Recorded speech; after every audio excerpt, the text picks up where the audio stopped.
Bismillah, Assalamualaikum warahmatullahi wabarakatuh. Innal hamdalillah nahmaduhu wa nasta'inuhu wa nastaghfiruh wa na'udzu billahi min shururi anfusina wa min sayyiati a'malina. May yahdihillahu fala mudilla lahu wa may yudlil fala hadiya lahu. Asyhadu an la ilaha illallah wahdahu la syarika lah wa asyhadu anna Muhammadan abduhu wa rasuluh. Allahumma salli wa sallim wa barik ala nabiyyina Muhammad wa ala alihi wa ashabihi wa man tabi'ahum bi ihsanin ila yaumiddin, amma ba'd. Ma'asyiral muslimin wal muslimat rahimani wa rahimakumullah. Senantiasa kita berusaha untuk bersyukur, memanjatkan puji dan syukur kita kepada Allah Subhanahu wa ta'ala yang terus senantiasa memberikan berbagai macam nikmat kepada kita semuanya, yang mana ketika kita melihat kepada diri kita, maka kita akan bisa melihat begitu banyak sekali nikmat yang Allah Subhanahu wa ta'ala telah berikan kepada kita. Dari kesehatan, dari rizki yang tercukupi, dari keluarga yang senantiasa diberikan kesehatan pula, dan juga nikmat-nikmat yang lainnya. Begitu banyak sekali Allah Subhanahu wa ta'ala mencurahkan kasih sayangnya kepada kita semuanya, yang semua itu menuntut kita semuanya agar senantiasa kita bersyukur, banyak memuji Allah Subhanahu wa ta'ala, yang kemudian jangan lupa bahwasanya hakikat syukur kepada Allah Subhanahu wa ta'ala adalah dengan menggunakan nikmat-nikmat yang Allah Subhanahu wa ta'ala berikan kepada kita untuk perkara-perkara ketaatan kepada Allah Subhanahu wa ta'ala. Karena merupakan omong kosong ketika lisan seseorang memuji Allah Subhanahu wa ta'ala atas nikmat yang telah Allah Subhanahu wa ta'ala berikan kepadanya, namun kemudian dia gunakan nikmat-nikmat tersebut untuk berbuat maksiat kepada Allah Subhanahu wa ta'ala. Maka bergembiralah orang-orang yang dia bisa menghiasi dirinya dengan ketakwaan kepada Allah Subhanahu wa ta'ala, dan dialah hakikat seorang yang bersyukur kepada Allah Subhanahu wa ta'ala dengan sebaik-baiknya, yang mudah-mudahan Allah Subhanahu wa ta'ala senantiasa membimbing kita semuanya agar menjadi hamba-hamba yang terus bersyukur kepada Allah Subhanahu wa ta'ala. Salawat serta salam mudah-mudahan senantiasa tercurahkan kepada uswatun hasanah kita, Nabiullah Nabi Muhammad sallallahu alaihi wasallam, kepada keluarga beliau, kepada sahabat-sahabat beliau, dan kepada seluruh kaum muslimin yang senantiasa berittiba kepada Nabi sallallahu alaihi wasallam sampai kaum muslimin di penghujung zaman nanti, yang mudah-mudahan kita semuanya dipilih oleh Allah Subhanahu wa ta'ala, keluarga dan anak cucu kita, menjadi orang-orang yang istiqomah di jalannya sampai akhirnya kita semuanya bertemu dengan Allah Subhanahu wa ta'ala dalam keadaan diridhoi olehnya. Ma'asyiral muslimin wal muslimat rahimani wal muslimat. Ma'asyiral muslimin wal muslimat rahimani wa rahimakumullah. Di kesempatan siang hari ini kita melanjutkan pembahasan kita berkenaan di mana posisi kita, di mana kedudukan kita kalau dibandingkan dengan akhlaknya para salaf. Kita berusaha mengintrospeksi diri kita, mengkoreksi diri kita. Kita bandingkan diri kita dengan orang-orang yang baik, agar kita terpacu dengan itu untuk melakukan kebaikan-kebaikan. Dan kita bisa membandingkan ternyata kebaikan yang telah kita lakukan itu sangat kecil dan sangat jauh sekali dari kebaikan orang-orang yang telah diprestasikan kebaikannya oleh zaman. Orang-orang terbaik dari kalangan para sahabat, tabi'in, maupun tabi'in atau yang setelah mereka. Dan di kesempatan siang hari ini, insyaallah biidznillah ta'ala, mudah-mudahan diberikan kemudahan oleh Allah Subhanahu wa ta'ala, kita akan membaca beberapa nukilan dari penulis kitab ini yang diantaranya adalah berkenaan dengan Abdullah bin Mubarak rahimahullah ta'ala, seorang yang hidup di generasi tabi'in, kalau tidak salah demikian, wallahu ta'ala alam. Yang beliau ini anak daripada Al-Mubarak yang sering kita dengar namanya, bahwasanya dia adalah seorang pekerja yang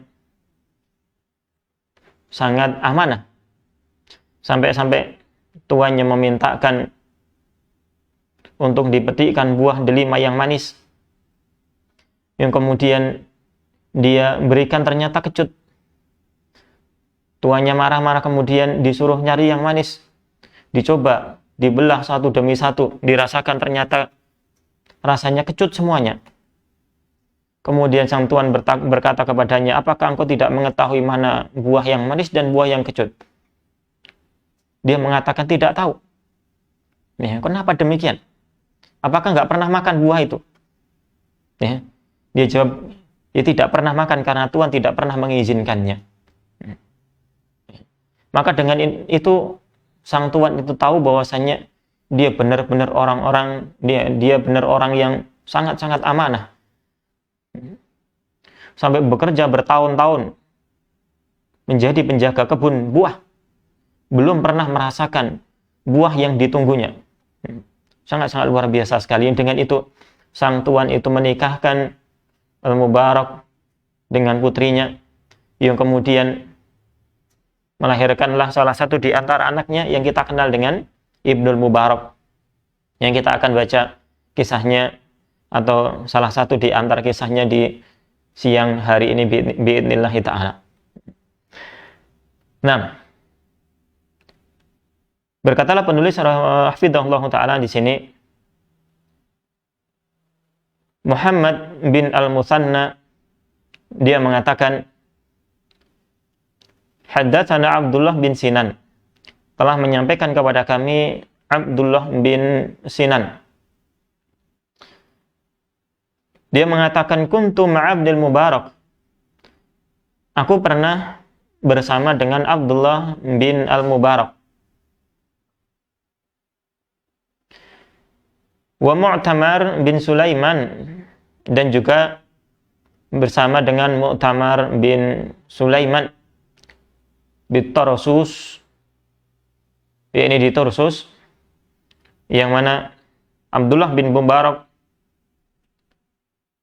sering sekali bepergian di tempat tersebut. Yang konon kisahnya dia juga memiliki seseorang, ketika dia pergi di tempat tersebut, ada orang tersebut senantiasa membantunya dan senantiasa mengambil ilmu dari dirinya, karena Abdullah bin Mubarak dikenal sebagai seorang yang alim, yang berilmu, yang beliau dilahirkan di tahun yang ke-118 Hijriah, yang beliau menuntut ilmu dari usia 20 tahun, berkelana ke tempat-tempat yang jauh, sampai ke kota Nabi, ke kota Mekah dan sebagainya. Sampai dikisahkan ratusan guru dia ambil ilmunya, ambil hadisnya. Banyak sekali dikatakan para ulama tentang guru daripada Abdullah bin Mubarak ini. Nah, sering sekali beliau pergi ke Tarsus Dan di sana ada seorang yang senantiasa membantu keperluannya. Dan perlu kita ketahui bahwasanya Abdullah bin Mubarak ini juga seorang saudagar yang kaya. Nah, suatu ketika orang yang senantiasa bantu ini, ketika beliau pergi ke Turtus ini, tidak dijumpai oleh beliau. Maka ini juga anjuran bagi kita, kalau kita memiliki teman, hendaklah perhatian. Beberapa hari nggak ketemu, kalau lama nggak ketemu, hendaklah ditanyakan, mungkin orang tersebut sakit, atau ada sesuatu yang menimpa dirinya, yang mungkin butuh bantuan kita. Dia tidak meminta bantuan kepada kita, ya mungkin dia mencukupkan diri, bersandar kepada Allah Subhanahu wa ta'ala, tawakal kepada Allah Subhanahu wa ta'ala. Namun bagi kita, teman-temannya, saudara-saudaranya, hendaklah yang perhatian. Ketika saudara kita membutuhkan bantuan, maka tidak diminta, maka hendaklah kita berusaha membantu semampunya. Demikian pula ini. Abdullah bin Mubarak, yang tadi salah satu di antara sahabatnya ini, yang senantiasa dia bantu keperluannya, membantu keperluan beliau, ternyata tidak menemui yang biasanya menemuinya. Maka beliau cari-cari tahu, ternyata dia di penjara. Ya. Dikarenakan hutang 10.000 dirham. 10.000 dirham atau dinar, 10.000 dinar. Seingat saya demikian, Allah Ta'ala alam. Yang kemudian beliau pun mulai mencari di manakah pemuda ini berhutang. Maka didapatilah dari tempat tersebut, kemudian dia membayarkan 10.000 dinar tersebut kepada orang yang dihutangi, dan belum berpesan, jangan sampai dikatakan bahwasanya aku yang telah melunasi hutang tersebut. Jangan dikatakan kepada siapa selama beliau hidup. Ini pesan yang beliau sampaikan. Yang kemudian orang tersebut dibebaskan dari penjaranya, yang di penjara tadi, yang berhutang tadi. Kemudian dia mendengarkan bahwasanya barusan, belum lama itu adalah Abdullah bin Mubarak, sahabatnya, itu datang ke tempat tersebut. Maka kemudian dia pun cari-cari, dan sudah dalam perjalanan pulang dicari, dan ternyata qadarullah beliau pun mendapatinya, ya, menemuinya. Yang kemudian ya, dia bertanya kabarnya, dan ditanya oleh Abdullah bin Mubarak, ya, dari mana kok tidak kelihatan, dan demikian, itu kurang lebihnya demikian, ya, di penjara, ya, dia menceritakan kisahnya di penjara karena demikian dan demikian, ya, dan ternyata ada orang yang membayarkan hutangnya. Dan Abdullah bin Mubarak pun bertanya, siapakah yang membayarkannya, dan dia tidak mengetahuinya. Maka beliau pun menganjurkan agar dia banyak memuji Allah Subhanahu wa ta'ala, dan dia pun tidak mengetahui siapa yang membayarkan hutangnya. Ya. Nah, beliau sebagai seorang yang banyak ilmunya, dalam ilmunya, dan sebagai orang yang dermawan, sangat-sangat dermawan. Begitu pula, di suatu ketika pula, ada seseorang yang memiliki hutang 700 dirham. Ya, berapa puluh juta kalau kita sekarang ini. Ya. Yang kemudian juga Abdullah bin Mubarak ingin melunaskan hutang tersebut. Dan beliau menulis sebuah surat kepada pembantunya, penjaga hartanya, 7.000 dirham untuk diberikan kepada orang tersebut. Bukan 700, diberikan 7.000.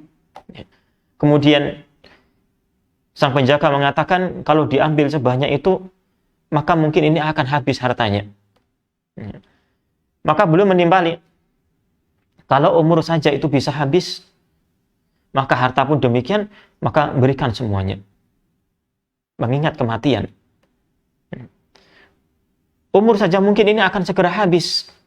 Kalau harta itu habis, ya tidak mengapa, yang nanti yang diberikan itu, harta yang kita keluarkan tersebut, nanti yang akan kita dapati di sisi Allah Subhanahu wa ta'ala sebagai bentuk kebaikan yang akan membela kita, yang akan memberatkan timbangan-timbangan kebaikan-kebaikan kita di sisi Allah Subhanahu wa ta'ala. Maka ini salah satu di antara gambaran akan keutamaan dari Abdullah bin Mubarak. Ya, seorang yang dalam ilmunya, diambil ilmu hadisnya, orang yang thiqah, orang yang terpercaya. Lagi di sana penuh dengan kedermawaan. Dermawan. Ya. Tidak bakhil. Ya. Maka hendaklah kita semuanya ya, berusaha sebaik mungkin. Dari mana Allah Subhanahu wa Ta'ala memberikan kemudahan kita untuk beramal soleh, maka dari situlah kita berusaha untuk beramal soleh. Kalau kita diberikan kemudahan beramal soleh dari sisi harta, maka gunakanlah harta tersebut untuk yang beramal soleh, mencari kebaikan dari sisi Allah Subhanahu wa Ta'ala. Kalau ternyata kita itu diberikan kemudahan dari sisi puasa, maka manfaatkan situ. Dari segi ilmu, silahkan di situ. Dari segi kepandaian untuk mengambil video dan sebagainya, itulah jalan jihad kita semuanya masing-masing. Ya. Maka dengan apa kita dimudahkan oleh Allah Subhanahu wa Ta'ala beramal soleh, maka tekunilah di situ dan usahalah terus menerus untuk ikhlas kepada Allah Subhanahu wa Ta'ala, karena tanpa ikhlas tidak akan diterima oleh Allah Subhanahu wa Ta'ala. Nah, ini di antara kisah beliau yang sering pergi ke Tartus, dan ini adalah salah satunya. Kemudian ketika itu tiba-tiba, ketika beliau di Tartus tersebut, fasahan nasu, manusia pun berteriak, an-nafir, ada pasukan musuh. Yakni dari kalangan orang-orang Romawi. Fakharaja Ibnu Mubarak wan nas, maka kemudian Abdullah bin Mubarak pun keluar bersama manusia untuk berjihad di jalan Allah Subhanahu wa Ta'ala. Bersegera. Di sini adalah jihad ad-difa, atau di sini adalah jihad untuk melakukan pembelaan diri dari serangan musuh, bukan untuk menyerang.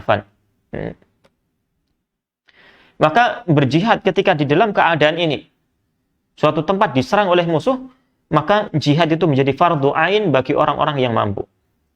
Berbeda dengan jihad untuk menyerang. Maka ketika jihad itu tolak menyerang, maka hukumnya adalah fardu kifayah, berbeda dengan jihad ad-difa, yakni untuk bertahan. Maka di sini siapapun yang memiliki kemampuan, maka mereka harus keluar, dan termasuk di sini adalah Abdullah bin Mubarak untuk berperang melawan orang-orang Romawi, orang-orang kafir, orang-orang kafir. Falamas istofal jam'an, ketika dua pasukan itu mulai berhadapan, kharaja harumi, mereka pun orang Romawi tersebut ada seorang yang keluar. Fatalabal biras, kemudian dia pun meminta untuk perang tanding bersama kaum muslimin satu-satu. Dan biasanya zaman dulu yang peperang itu dimulai dengan hal ini, dan ini pengaruhnya sangat besar sekali. Ya, ini berpengaruh terhadap mental pasukan. Kalau dia menang, maka mental pasukan tersebut akan terbangun, akan semangat. Ketika dia kalah, maka akan ngedon, dan itu akan mempengaruhi kemenangan dari pasukan tersebut. Fakharaja ilaihi rajulun, maka seorang dari kalangan kaum muslimin pun keluar untuk menghadapi orang tersebut. Fashaddal ilju alaihi faqatalahu, kemudian orang kafir tersebut berhasil mengalahkan dan membunuh seorang dari kalangan kaum muslimin. Hatta qatala sittatan minal muslimin, sampai akhirnya satu orang dari kalangan kafir ini berhasil membunuh 6 orang dari kalangan kaum muslimin. Maka kemudian faja'ala yatabakhtaru baina saffaini yatlubul mubarazah, maka orang tersebut mulailah dia angkuh berdiri di hadapan dua pasukan, mulai angkuh dan menantang untuk kembali berduel. Demikian, karena sudah 6 orang dia taklukkan. Fala yakhruju ilaihi ahad. Dari kalangan kaum muslimin tidak ada yang keluar satu orang pun. Sudah mulai ciut nyalinya. Ini pengaruhnya. Dan ini kalau kemudian berperang, terjadi pecah perang ketika itu, maka ini sangatlah fatal. Kemudian faltafata ilayya Abdullah bin Mubarak. Ya, Ibnul Mubarak. Kemudian Ibnul Mubarak pun menoleh kepadaku. Ya, ini Abdullah bin Sinan. Yang tadi bersama dengan beliau, ya, Ibnul Mubarak. Dia pun mengatakan kepada dirinya, ya fulan, wahai fulan, in qutiltu faf'al kadza wa kadza. Apabila nanti aku terbunuh, maka lakukanlah demikian dan demikian. Berwasiat dulu kepada orang yang ada di sekitarnya. Maka ini adalah anjuran bagi orang-orang yang nampak di hadapannya tanda-tanda kematian, maka dia berwasiat kepada anggota keluarganya atau kepada siapa yang bisa dia percayai amanah tersebut. Yang salah satunya di zaman kita ini, di zaman penuh fitnah, di zaman ketika seseorang itu meninggal, ternyata dia diperingati dengan peringatan-peringatan yang tidak syar'i, maka hendaklah dia berwasiat kepada ahlinya, kepada keluarganya, nanti kalau saya mati, jangan diperingati demikian dan demikian. Dianjarkan keluarganya bahwasanya itu adalah sesuatu yang tidak boleh, jangan dia diam. Atau jangan sampai ketika di tempat kita itu tersebar merata dengan ratapan.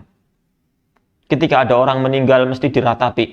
Ada orang meninggal mesti diratapi.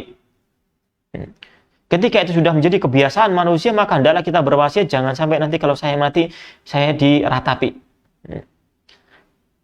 Karena naudzubillahi min dzalik, di sana ada hadis yang maknanya bahwasanya seseorang yang meninggal, maka dia akan diazab di dalam kuburnya dikarenakan ratapan dari anggota keluarganya. Wal'iyadzubillah. Padahal yang meratap adalah anggota keluarganya. Namun dia yang diazab di dalam alam kubur.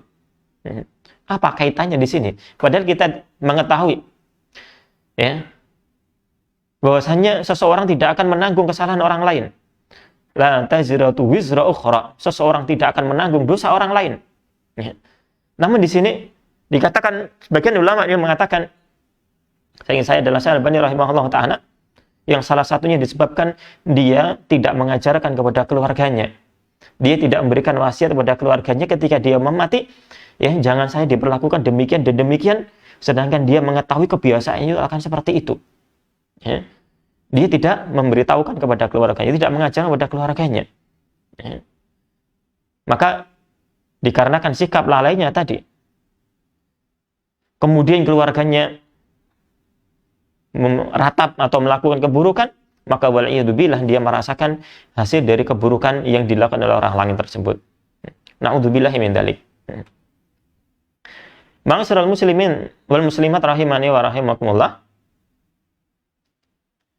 Kemudian Abdullah bin Mubarak setelah mengucapkan beberapa patah kata kepada orang ini, Abdullah bin Sinan, tentang wasiat beliau, maka tsumma harraka dabatahu, maka beliau pun mulai memacu kendaraannya, memacu kudanya, dabahnya, tunggangan yang dia gunakan.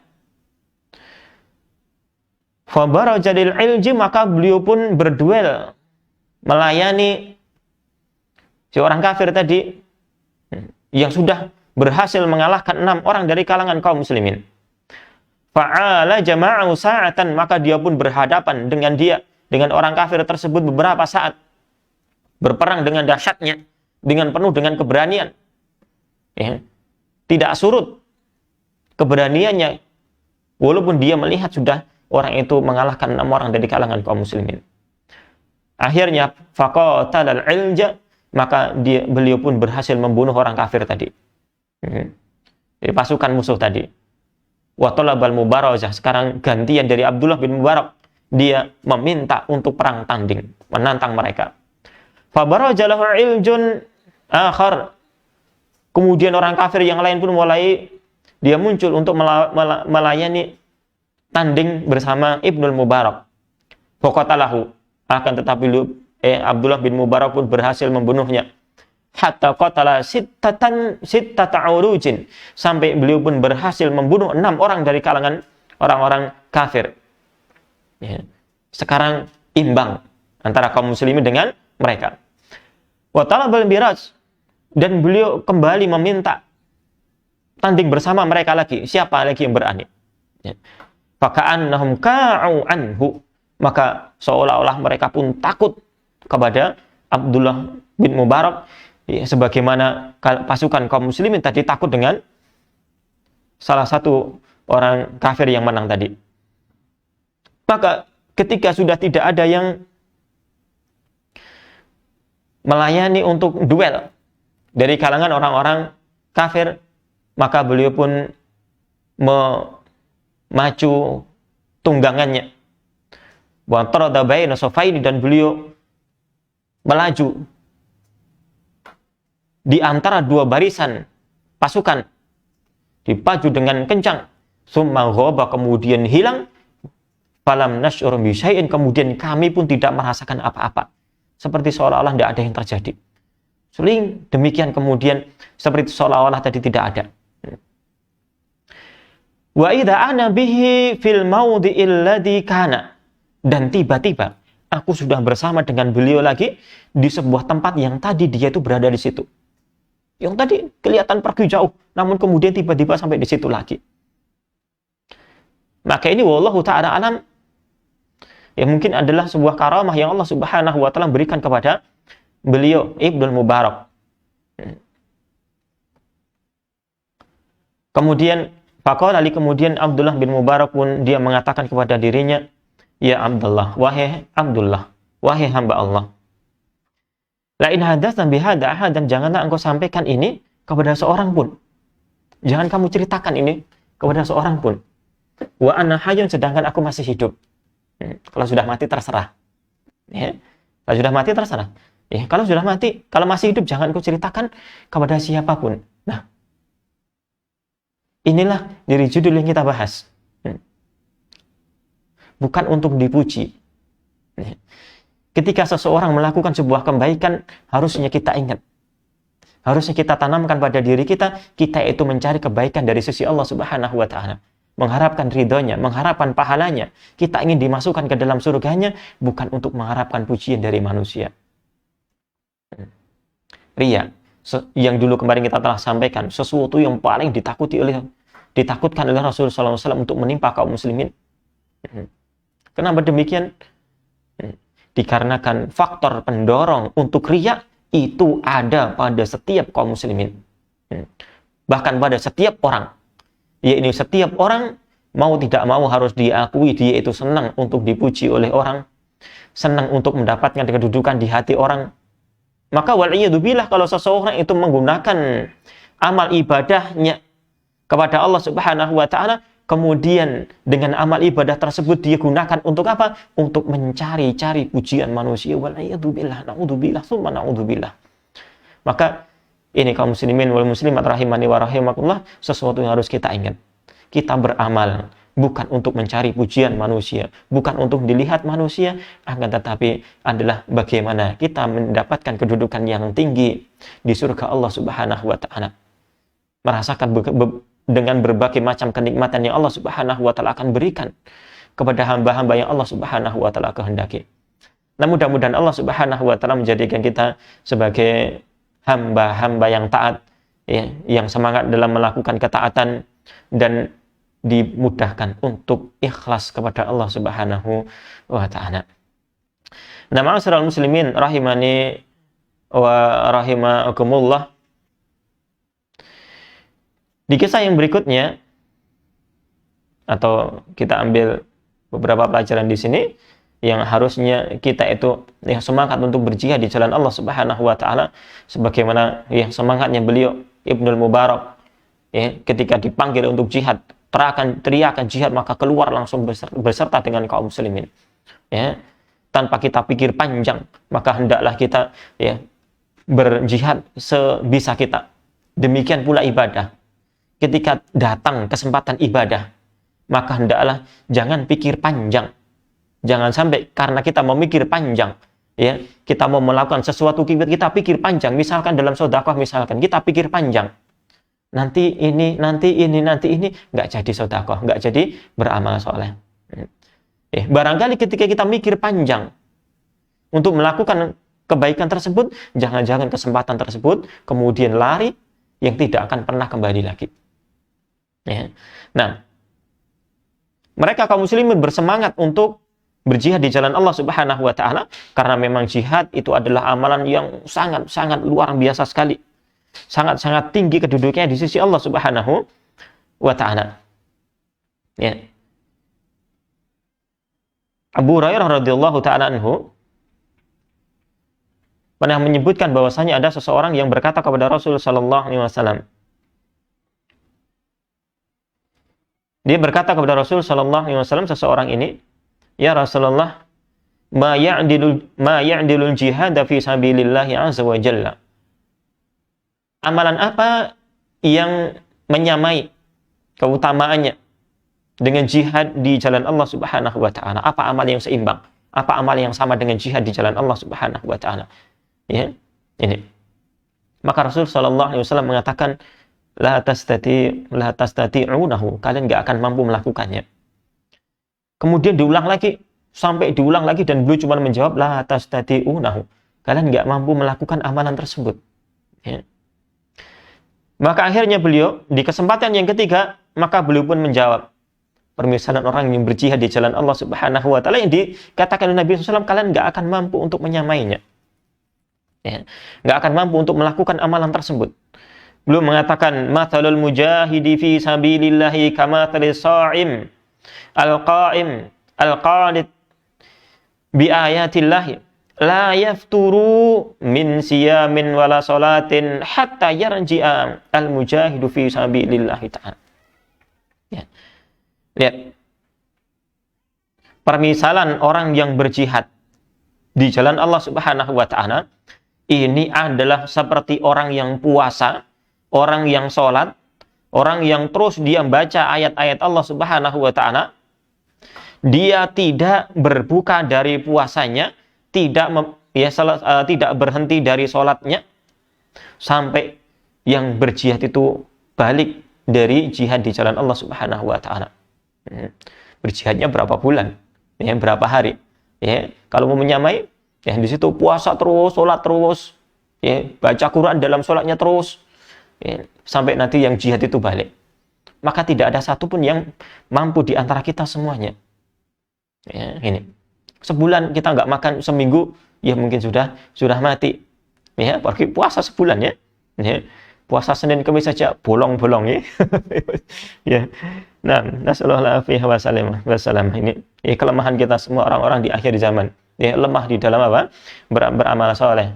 Ya, kecuali bagi orang-orang yang dimudahkan oleh Allah Subhanahu wa taala. Maka sekali lagi, ya, di antara kita, ya, hendaklah kita semua pandai-pandai mencari amal apa yang memang dimudahkan untuk kita oleh Allah Subhanahu wa taala. Ya, satu orang dengan orang yang lainnya beda. Mungkin Anda dimudahkan untuk berpuasa, mungkin satunya untuk qiyamul lail, mungkin satunya untuk sedekah dan sebagainya. Ya, ini. Ya, jangan saling mencela satu dengan yang lainnya. Ya, mungkin satunya mungkin nggak kelihatan, dia menjaga tutur katanya agar senantiasa baik, tidak menyakiti orang. Itu sungguh sangat-sangat luar biasa. Ya, maka ya, di mana Allah Subhanahu wa taala memudahkan kita amal soleh, maka disitulah ya kita serius kita sungguhin di situ. Selain kita menjaga amalan-amalan yang diwajibkan oleh Allah Subhanahu wa taala. Karena itu yang paling pokok. Nah, dan juga kita telah mendengar tentang keutamaan jihad di jalan Allah Subhanahu wa taala, orang yang mati syahid. Ya. Di antaranya bahwasanya Rasul sallallahu alaihi wasallam pernah ditanya, "Wahai Rasul sallallahu alaihi wasallam, ma balal mu'minuna yuftatanuna fi kuburihim illa syahid?" Mengapa seluruh kaum muslimin mereka diberikan fitnah, diberikan pertanyaan di kuburnya kecuali adalah orang-orang yang mati syahid? Ya, karena orang-orang yang mati syahid, ya, orang-orang yang mati di medan peperangan, maka dia tidak akan ditanya diberikan fitnah kubur. Ya. Ini salah satu keutamaannya. Maka Rasul sallallahu alaihi wasallam beliau mengatakan, kafa bi bariqati suyufi ala ra'sihi ya fitnatun. Cukuplah ya, cukuplah kilatan pedang di bawah kepalanya itu yang sebagai fitnah, sebagai ujian. Ujian yang seperti apa? Ujian yang membuktikan akan kejujuran iman dia kepada Allah Subhanahu wa taala. Karena itulah fungsinya daripada fitnah. Ya, ini. Maka mereka orang-orang yang mati syahid di jalan Allah Subhanahu wa taala, yang berjihad di jalan Allah Subhanahu wa taala, ya mereka orang-orang yang tidak akan mendapatkan ya fitnah kubur. Ya, bahkan ya kita mendengar bahwasanya ruh-ruh mereka ruh-ruh mereka akan dibawa oleh burung-burung yang berwarna hijau. Ada di tembolak burung tersebut terbang ke sana dan kemari di surga Allah Subhanahu wa taala. Ya, sungguh sangat-sangat kenikmatan yang sangat besar sekali. Ya. Yang kemudian ditanya oleh Allah Subhanahu wa taala, apa yang kalian inginkan? Kalian ingin apa? Ya, mereka seolah-olah sudah tidak lagi menginginkan apa-apa lagi, karena mereka sudah diizinkan oleh Allah Subhanahu wa taala untuk bebas terbang ke sana kemari di surga Allah Subhanahu wa taala. Sudah tidak minta apa-apa lagi. Diulang dan diulang sampai mereka sadar bahwasanya mereka itu harus menjawab pertanyaan dari Allah Subhanahu wa taala. Maka mereka pun menjawab akan pertanyaan Allah Subhanahu wa taala. Ya Allah, ya, kami ingin agarnya kami dikembalikan lagi ke dunia, agar kami bisa berjihad lagi, kemudian kami mati lagi, bisa syahid lagi. Ya, maka mereka, ya, orang-orang yang telah merasakan begitu nikmatnya mati syahid dan pahalanya, balasan yang disegerakan oleh Allah Subhanahu wa taala, mereka seolah ingin kembali lagi ke dunia, perang lagi, mati lagi, diulang lagi dan diulang lagi seperti itu. Maka ya hendaklah kita semuanya bersemangat yang berjihad di jalan Allah Subhanahu wa taala.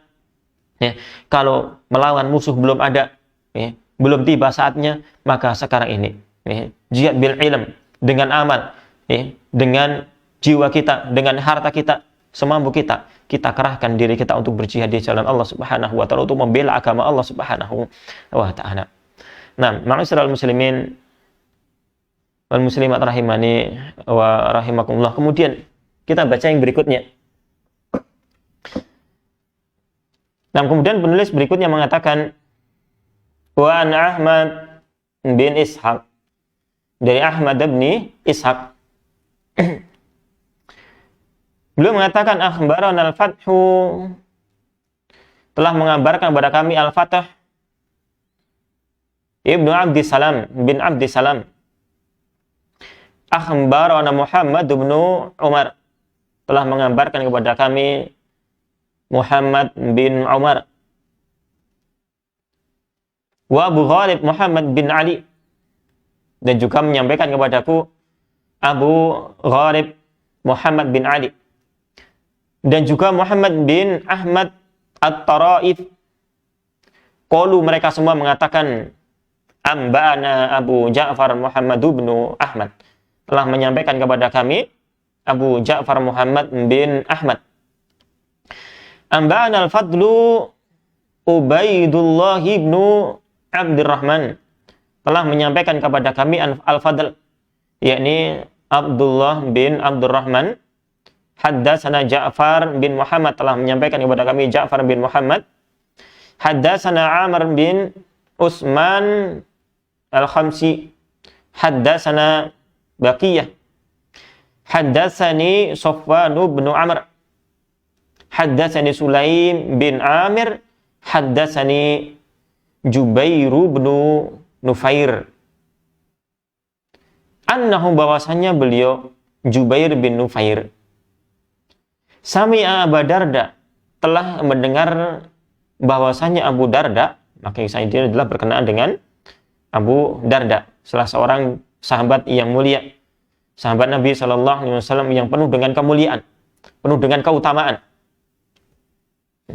Wa huwa fi akhiri sholatihi, sedangkan beliau, yakni Abu Darda ini, berada di akhir-akhir dari sholat yang dia lakukan. waqad faragha minat tasyahudi, dan kemudian beliau telah selesai dari tasyahudnya, membaca tasyahud. Yata'awwadu billahi minan nifaqi, yang kemudian beliau pun berlindung kepada Allah Subhanahu wa taala dari kemunafikan. Fa'aksara ta'awudha minhu, maka beliau pun mengulang-ulang, banyak sekali memberikan pengulangan untuk berlindung dari sifat kemunafikan ini. Abu Darda radhiyallahu taala anhu, seorang sahabat yang memiliki keutamaan yang sangat besar, salah seorang penghafal Quran di zaman Nabi sallallahu alaihi wasallam, walaupun memang beliau masuk Islamnya agak akhir-akhir, namun beliau memiliki semangat yang luar biasa untuk mengejar ketinggalannya. Ya, beliau tidak ikut perang Badar. Ikut perang Uhud pun itu diperselisihkan oleh para ulama ikut atau tidak. Ya. Dan beliau ingin mengejar ketertinggalannya, maka beliau banyak menuntut ilmu, belajar, dan banyak mencurahkan dirinya untuk beribadah kepada Allah Subhanahu wa taala. Ya. Sampai-sampai yang tadinya beliau itu sebagai seorang pedagang, beliau tinggalkan perdagangannya dan menyibukkan diri untuk beribadah kepada Allah Subhanahu wa taala, belajar beribadah. Yang kita kenal sampai-sampai ya ini masyhur di tengah-tengah kita, ya kisahnya, ya beliau ini disaudarakan dengan Salman Al-Farisi, yang suatu ketika Salman Al-Farisi beliau berkunjung ke rumahnya dan ternyata Abu Darda tidak ada. Ya, ini menggambarkan tentang yang begitu dahsyatnya ibadah yang dilakukan. Dan ternyata beliau pun bertemu dengan istrinya dalam keadaan yang ala kadarnya, ya, ala kadarnya, pakaian masak, ya, masih bau dan sebagainya, nggak dandan, istilahnya seperti itu. Ya. Maka anjuran bagi para istri, mereka ya di rumahnya dandan, jangan cuman dandan ketika keluar, ya, mau kondangan dandan, ya, istrinya pulang dari safar kecut, nah ini tidak dianjurkan. Ya. Itu ternyata kebanyakan dari perempuan, ya, itu bilang ya ternyata seperti itu, ya, nggak dandan kecuali dia mau keluar, ya, ke mall dandan, ya, kondangan dandan, di rumah kecut. Nah itu nggak dianjurkan demikian, ya, bukan sifat dari orang-orang perempuan yang mukminah. Ya. Nah, kemudian beliau pun bertanya kepada istrinya, dan istrinya tidak ada, suaminya tidak ada. Ini mungkin belum turun perintah larangan dari yang demikian. Ya. Ini mungkin masih diperbolehkan ketika itu belum turun syariat ini. Belum masih ya ke rumah dan nggak ada suaminya, dia di situ. Ya, nunggu sampai pulang. Ya, ini kalau sekarang jangan. Ya. Kalau nggak ada ya pulang balik. Ya, jangan nginep di situ. Ya, suaminya nggak ada, jangan sampai kita izin masuk, nggak boleh. Ya, silahkan. Ya, bagi para istri ketika ada teman-teman suami datang, ya, dan suami nggak ada, yuk jangan dipersilahkan masuk, jangan suruh pulang lagi, nanti datang lagi besok ya Anda belum beruntung. Nah gitu, ya. Nah, bertanya kepada istri dari beliau ini, kenapa kok demikian, tidak memakai pakaian yang harusnya itu di rumah ya dandan, ya, ini ketemu tuh keluar kok dalam keadaan yang kelumut dan sebagainya. Ya, ini dia, saudaramu itu sudah nggak butuh dunia lagi, sudah nggak butuh dunia lagi. Kalau siang puasa, kalau malam qiyamul lail, ya, jadi nggak ada kesempatan untuk bergaul dengan istrinya, ya, nggak bergaul dengan istrinya, sudah nggak butuh lagi. Maka beliau pun menginap di situ untuk membuktikan, ya, ini. Maka ketika pulang disuguhilah makanan. Abu Darda pulang disuguhilah makanan, makanlah. Aku sedang puasa. Oh betul, berarti kata istrinya. Satu, dibuktikan puasa. Ya. Kemudian aku nggak akan makan sampai kamu makan. Demikian Salman mengatakan. Sampai akhirnya dia pun membatalkan puasanya. Ya. Ya, kemudian beliau pun menginap di situ membuktikan yang lainnya. Ketika malam sudah tiba, maka beliau pun langsung sholat di awal malam. Ya. Maka kemudian diperingatkan atau dilarang oleh Salman Al-Farisi, tidurlah. Ya, tidurlah engkau. Ya. Maka kemudian dia pun tidur. Ya. Kemudian nggak lama dari itu bangun lagi. Mau sholat kemudian tidurlah dulu. Sampai akhirnya dia tertidur, kemudian di akhir malam dibangunkan. Sekarang sholatlah. Kemudian mereka pun sholat berdua. Kemudian Salman Al-Farisi memberikan nasihat. Sesungguhnya Rabb memiliki hak atasmu untuk Anda beribadah kepadanya. Ya. Dan juga keluargamu memiliki hak atas dirimu, maka tunaikanlah. Dirimu pun juga memiliki hak atas dirimu sendiri untuk istirahat dan sebagainya. Ya. Setiap orang, setiap apa yang ada di sekitar kita memiliki hak atas kita, maka tunaikanlah. Kurang lebih demikian nasihat daripada Salman Al-Farisi kepada beliau, sahabat yang tercinta, sahabat yang dipersaudarakan oleh Rasul Shallallahu Alaihi Wasallam, bukan saudara kandung. Maka kita tadi katakan, ya, beliau ada di rumahnya, sedangkan suaminya tidak ada. Ya, mungkin belum turun larangan ketika itu. Ya.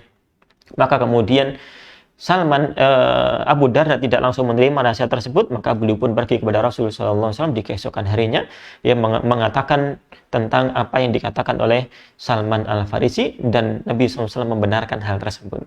Ya, membenarkan. Ya, maka kemudian Abu Darda kemudian berubah cara hidupnya, yang kemudian memberikan hak setiap masing-masingnya, sampai akhirnya kita tahu, ya, Ummu Darda, mungkin Ummu Darda yang kedua, ya. Ummu Darda yang kedua, Ummu Darda yang pertama sudah meninggal, Ummu Darda yang kedua sepeninggal daripada Abu Darda dilamar oleh Abu Sufyan. Ya, ini khalifah. Kalau kita presiden dilamar, ya, janda dilamar presiden. Wah, ini kemudian, ya, diingat daripada nasihat daripada Abu Darda bahwasanya seorang istri, ya, dia nanti adalah di surga bersamakan dengan suami yang terakhirnya. Ya, nasihat daripada Abu Darda. Maka dia pun menolak lamaran sang presiden. Oh, Insya Allah, ya, luar biasa. Ini kenapa? Karena Abu Darda sudah berubah, ya, cara hidupnya. Yang tadinya semua digunakan untuk ibadah, mengejar ketertinggalan dia. Ketertinggalan tadi masuk ihramnya, ya, ini agak terakhir daripada sahabat-sahabat yang lainnya. Penting bagi kita. Ya, kalau kita sekarang ini, ya, ngajinya belum lama, yuk kejar. Ya, kebaikan kita belum banyak, ya kejar mereka, para sahabat yang sudah banyak. Teman-teman kita sudah banyak. Ya. Ini demikian. Nah, ini beliau sudah berubah cara pola hidupnya, memberikan hak masing-masingnya, sampai hak istri diberikan sebaik-baiknya, menjadi suami yang baik bagi istrinya, sampai yang akhirnya, ya, istrinya tidak mau berpindah ke lain hati. Oh, demikian, Masya Allah, luar biasa. Nah, ini Abu Darda. Nah, di sini Abu Darda radhiyallahu taala anhu pernah didengar, ya, oleh Jubair bin Nufair. Dia itu sahabat yang mulia itu, kenapa kok berlindung dari kemunafikan? Bahkan diulang-ulang di dalam sholatnya ini. Ya, dan kita tahu bahwasanya doa setelah tasyahud ini adalah salah satu tempat yang makbulah, yang akan dikabulkan oleh Allah Subhanahu wa Ta'ala. Ya, dia bertanya, malaka ya Aba Darda anta wa nifaq.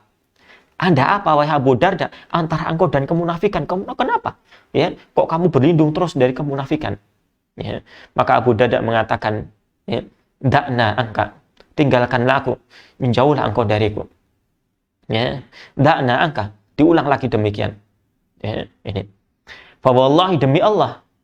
Ya, ini yang harus kita ingat tentang kemunafikan. Jangan kita pernah merasa aman dari yang namanya kemunafikan ini. Demi Allah, inna rajula, sesungguhnya seseorang, la yuqlaba an dinihi fi sa'atil wahidah fayukhla'a minhu. Sungguh, ya, ada seorang yang dia dibalikkan dari agamanya dalam satu kejap saja, kemudian dia terlepas dari agamanya gara-gara sifat kemunafikan. Ya, gara-gara sifat kemunafikan. Sifat munafik yang mungkin di luarnya itu baik, namun di dalamnya buruk, wal'iyadzubillah.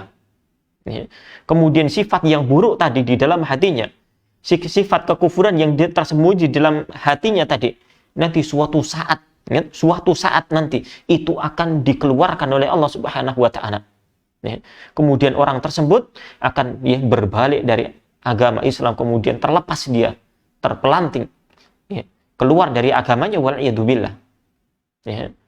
Maka ini adalah rahasia bagaimana kok di sana dikatakan oleh Nabi Shallallahu Alaihi Wasallam, ya, tentang seseorang yang sudah mengamalkan kebaikan sampai antara diri dan surga tidak ada jarak lagi kecuali sejengkal. Namun kemudian di akhir hayatnya tersebut, ya, dia melakukan sebuah amalan ahli neraka, amalan kemaksiatan, kemudian dia memasuki neraka tersebut. Wal'iyadzubillah. Yang pada sepanjang hidupnya dia melakukan amal baik. Maka, ya, dikatakan para ulama, dijelaskan bahwasanya orang tersebut mengamalkan kebaikannya hanya sebatas dohirnya saja. Namun di dalam hatinya, ya, dipenuhi dengan kemunafikan. Dohirnya bagus, baik, ya, amalannya luar biasa, namun hatinya dipenuhi dengan keburukan. Maka di akhir hayatnya itu ditampakkan oleh Allah Subhanahu wa Ta'ala. Ya. Maka penutup, penghujung kehidupan ini kaitannya erat sekali dengan awal-awal kehidupan kita. Maka hendaklah ketika kita masih, ya, sehat, ya, masih kuat, maka berusaha untuk memperbaiki dohir dan batin dua-duanya. Ya. Jangan sampai kita hanya perhatian dengan dohir saja, yang nanti akhirnya, ya, di suatu saat nanti, ya, batin kita diungkapkan oleh Allah Subhanahu wa Ta'ala, ditampakkan di hadapan manusia keburukan tersebut. Wa'iyadzubillah, na'udzubillahi min dzalik. Ya. Allah Ta'ala a'lam. Ini kemunafikan yang mana yang dikatakan oleh Ibnu Mulaikah, ya, tentang kebanyakan para sahabat dan bisa dikatakan seluruh para sahabat. Ya. Ibnu Mulaikah mengatakan, ya, aku menjumpai lebih dari 30 orang sahabat yang mereka semuanya yakhafuna nifa'ala anfusihim, ya, atau seperti dikatakan mereka, saya mendapati mereka semua 30 lebih mereka itu, ya, mereka mengkhawatirkan sifat kemunafikan itu ada pada diri mereka. Khawatir, ini para sahabat, ya. Maka hendaklah, ya, ini semua adalah peringatan bagi kita semuanya, jangan sampai kita pernah merasa aman dari sifat kemunafikan. Ya, Abu Darda radhiyallahu taala anhu, sahabat yang memiliki keutamaan yang sangat-sangat banyak. Ya, dia pun senantiasa berdoa berlindung kepada Allah Subhanahu wa Ta'ala dari sifat buruk yang satu ini. Mudah-mudahan Allah Subhanahu wa Ta'ala melindungi kita dari penyakit yang satu ini, dan juga kemudian mudah-mudahan Allah Subhanahu wa Ta'ala memberikan semangat kepada kita semuanya untuk bersabar amal soleh, berbuat kebaikan, yang diberikan keistiqomahan sampai akhirnya kita bertemu dengan Allah Subhanahu wa Ta'ala dalam keadaan husnul khatimah, dalam keadaan diridhai oleh Allah Subhanahu wa Ta'ala, dan mudah-mudahan kita semuanya dikumpulkan di dalam surga Allah Subhanahu wa Ta'ala bersama para nabi, para siddiqin, para syuhada, ini orang-orang soleh. Amin ya rabbal alamin. Ya, ini yang bisa kita bacakan di kesempatan siang hari ini. Mudah-mudahan bermanfaat, dan kesalahannya saya minta maaf dan istighfar kepada Allah Subhanahu wa Ta'ala. Wallahu ta'ala alam bissawab. Wassallallahu ala nabiyyina Muhammad wa ala alihi wa ashabihi ajma'in.